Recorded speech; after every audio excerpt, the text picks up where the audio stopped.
नमस्कार दोस्तों, देश दुनिया में आपका हार्दिक स्वागत है। मैं हूं पत्रकार योगेंद्र योगी।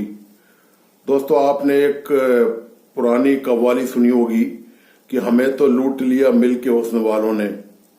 ठीक इसी तर्ज पर केंद्र का जो बजट है उसको भी दो लोगों ने मिल के लूट लिया, और ये लोग हैं बिहार के मुख्यमंत्री नीतीश कुमार और आंध्र प्रदेश के मुख्यमंत्री चंद्रबाबू नायडू।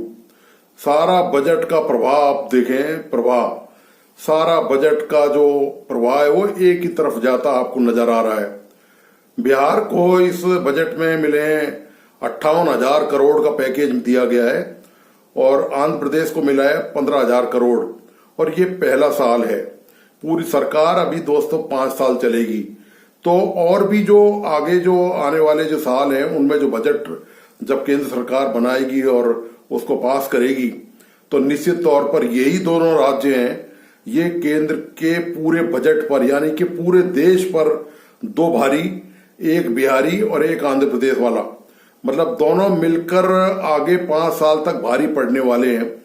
कारण यह है कि जब केंद्र ने सरकार बनाई तो इन दोनों की मदद ली, तो केंद्र की भाजपा सरकार या मोदी सरकार, ये जो दो और बड़े राज्य हैं इनके पास इतने सांसद हैं, इनकी बैसाखियों पर टिकी हुई है, तो इनकी शर्तें मानना केंद्र सरकार की मजबूरी है केंद्र में सत्ता को बचाए रखने के लिए।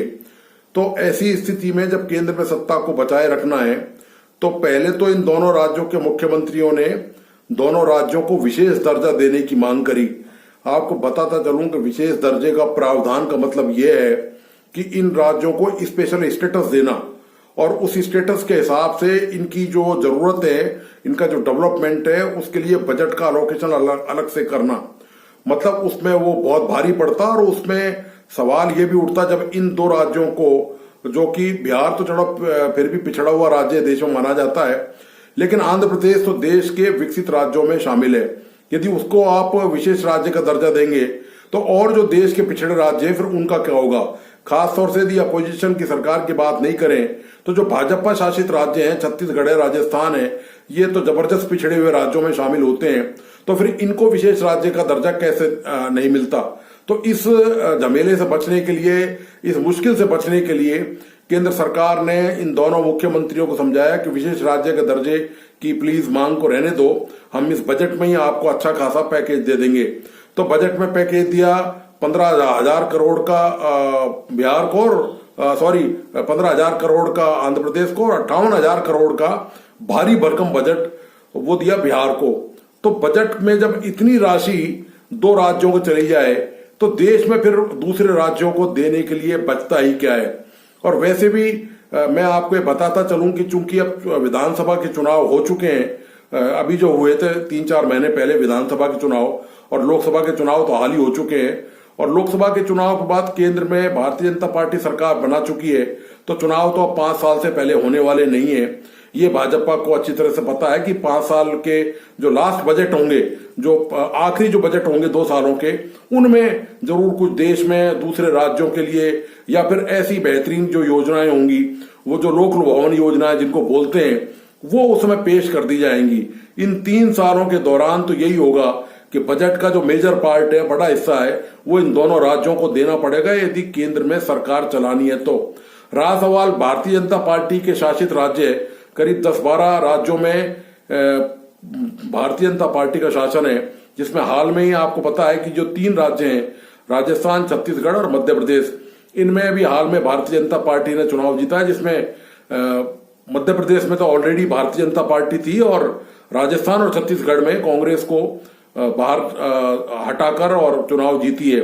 तो इन राज्यों के मुख्यमंत्री हों या दूसरे राज्यों के मुख्यमंत्री, इन भारतीय जनता पार्टी के जो राज्य शासित हैं, जो मुख्यमंत्री हैं दोस्तों, उनमें इतना दमखम नहीं है कि वो केंद्र सरकार से कह सकें कि हमारे राज्यों की भी बहुत ज्यादा जरूरतें हैं, हमारे राज्यों को संसाधनों की जरूरत है, राज्यों को विकास में देश की मुख्य धारा में शामिल होना है, राज्य के लोगों का जीवन स्तर ऊपर उठाना है, और आधारभूत जो ढांचा है उसको मजबूत करना है। उनके लिए कोई विशेष वित्तीय सहायता का प्रावधान भी बजट में किया जाना चाहिए था। लेकिन दोस्तों, आप जानते हैं कि जो गाय समान मुख्यमंत्री बनाए गए हैं, और ऐसे ऐसे जिनको ना अनुभव है, ना जिनके पास पहले इस तरह की सरकार चलाने का कोई मादा रहा हो, और उनसे किसी बात की उम्मीद करना बेमानी है। किसी की हिम्मत नहीं है कि केंद्र की जो मोदी सरकार है, उसके जो केंद्र में प्रधानमंत्री नरेंद्र मोदी हैं, अमित शाह हैं, पार्टी अध्यक्ष हैं जेपी नड्डा, इनके सामने किसी भी भारतीय जनता पार्टी राज्य का मुख्यमंत्री यह कह सके कि हमें अपना अधिकार इसमें मिलना चाहिए था बजट में, और ये सारा बजट आपने बिहार और आंध्र प्रदेश को दे दिया है, तो हमारा हिस्सा अब कहां जाएगा। साल भर हमारे जो लोग हैं, जो राज्य के मतदाता हैं, जिन्होंने बड़ी उम्मीदों से हमें चुनाव जिताया है, उनकी अपेक्षा अब कैसे पूरी की जाएगी। क्योंकि आप जानते हैं ये जितने भी राज्य हैं, मैं खासतौर से जो बता रहा हूं, राजस्थान और छत्तीसगढ़, ये पिछड़े हुए राज्य हैं। तो यहाँ पर जो रेवेन्यू है, जो राज्य सरकार का जो बजट होता है, वो उसकी जो रेवेन्यू राजस्व है वो बहुत ज्यादा नहीं होती, क्योंकि यहाँ पर उद्योग धंधे इतने ज्यादा नहीं है। तो जो टैक्स मिलता है, तमाम तरीके का जो टैक्स है, और उनसे जो राजस्व मिलता है वो भी बहुत ज्यादा नहीं है। तो ऐसे में इनकी उम्मीदें केंद्रीय बजट पर लगी रहती हैं। लेकिन केंद्र सरकार की मजबूरी ये है कि यदि इनको बड़ा बजट नहीं दिया जाता आंध्र प्रदेश और बिहार को, तो फिर केंद्र में सरकार कैसे चलती। तो ये दोस्तों होती है सत्ता की मजबूरी। इसके अलावा हालांकि बजट में कुछ ऐसी घोषणाएं की हैं किसानों के लिए, जनजाति के लोगों के लिए कुछ योजनाएं, जिसमें जो आगामी अब जो चुनाव है, ये जो मैं आपको बताता चलूं कि ये जो बजट है, इसने भारतीय जनता पार्टी के शासित राज्यों को तो भारी भरकम निराश किया ही किया है, और जो आने वाले जो चुनाव हैं उनमें भी उनको भी कुछ नहीं मिला इस बजट में। आने वाले जो 3 राज्यों में इस साल के एंड तक जो चुनाव होने हैं, वो हरियाणा में, महाराष्ट्र में चुनाव होने हैं। कुल 3 राज्यों में ये चुनाव होने हैं। तो इन तीनों राज्यों और झारखंड में, तो झारखंड में हालांकि भारतीय जनता पार्टी का प्रयास ये है कि सोरेन की सरकार को सत्ता से बाहर किया जाए, लेकिन तीनों राज्यों के लिए भी इस बजट में कोई अलोकेशन, कोई वित्तीय प्रावधान योजनाओं के नहीं किए जा सके। उसका कारण भी यही है कि जब आपने 58,000 करोड़ और 15,000 करोड़ सिर्फ 2 राज्यों को दे दिए हो, तो आपके पास पैसा बचेगा ही नहीं, क्योंकि दूसरी योजनाओं के लिए तो आपको पैसा देना ही पड़ेगा। जैसे रक्षा क्षेत्र है, चिकित्सा क्षेत्र है, शिक्षा क्षेत्र है, इनमें आपको कुछ ना कुछ तो अलोकेशन आपको करना ही पड़ेगा, वरना देश पूरी तरह से पटरी से उतर जाएगा, ठप पड़ जाएगा। और ये 2 राज्यों को जो भारी भरकम सहायता दी है, इसका सीधा प्रभाव रेलवे पे पड़ा है। कोई भी नई गाड़ी की घोषणा नहीं की, नई गाड़ी चलाए जाने की। तो ये जो टोटल जो बजट का यदि आप देखें तो पूरा एक तरफा उसका असंतुलित है, और झुकाव पूरी तरह से एक तरफ हो गया है। बजट पूरी तरह से एक तरफ घूम गया है। बिल्कुल आप ये देखिए कि अब जरा भी कोई बैलेंस नाम की बजट में चीज नहीं है। तो ये जो बजट का जो हाल है दोस्तों, ये जो चुनावी हाल है, ये हो सकता है केंद्र सरकार की मजबूरी हो, लेकिन सवाल ये है कि आप सत्ता में तो रहते हैं, लेकिन जब आप सत्ता से बाहर होते हैं तब बहुत बड़ी बड़ी बातें करते हैं, समानता की बातें करते हैं, विकास की बातें करते हैं, अधिकार की बातें करते हैं। लेकिन आप जैसे ही सत्ता में आते हैं तो वो तमाम वायदे, जो तमाम लोगों से किए गए आश्वासन, जो दिए गए लोगों को उनकी बेहतरी के लिए, उस राज्य के विकास के लिए, वो दोस्तों हवा हो जाते हैं। और मैंने आपको पहले बता दिया कि भाजपा शासित राज्यों के जो मुख्यमंत्री हैं, वो उनमें इतना दमखम नहीं है कि वो केंद्र सरकार से अपने अधिकारों की मांग कर सकें, क्योंकि इन राज्यों में जो चुनाव लड़ा गया था वो प्रधानमंत्री नरेंद्र मोदी के नाम पर चुनाव लड़ा गया था, ना कि मुख्यमंत्रियों के नाम को आगे रखकर चुनाव लड़ा गया था। इसलिए भारतीय जनता पार्टी ने पिक एंड चूज का काम किया, अपनी सुविधा के हिसाब से ऐसे मंत्री बनाए, मुख्यमंत्री बनाए जो ज्यादा महत्वाकांक्षी नहीं हो और जो ज्यादा तिकड़मबाजी राजनीति की नहीं चला सकें, और आराम से बिल्कुल चलते रहें, बिल्कुल मुंह बंद रखें अपना, कहीं कोई शिकवा गिला शिकायत करने की कोई जरूरत और दुस्साहस कोई नहीं कर सके। तो यही हुआ, और इसी की वजह से आप देखें कि बजट में इन राज्यों को कुछ नहीं मिला।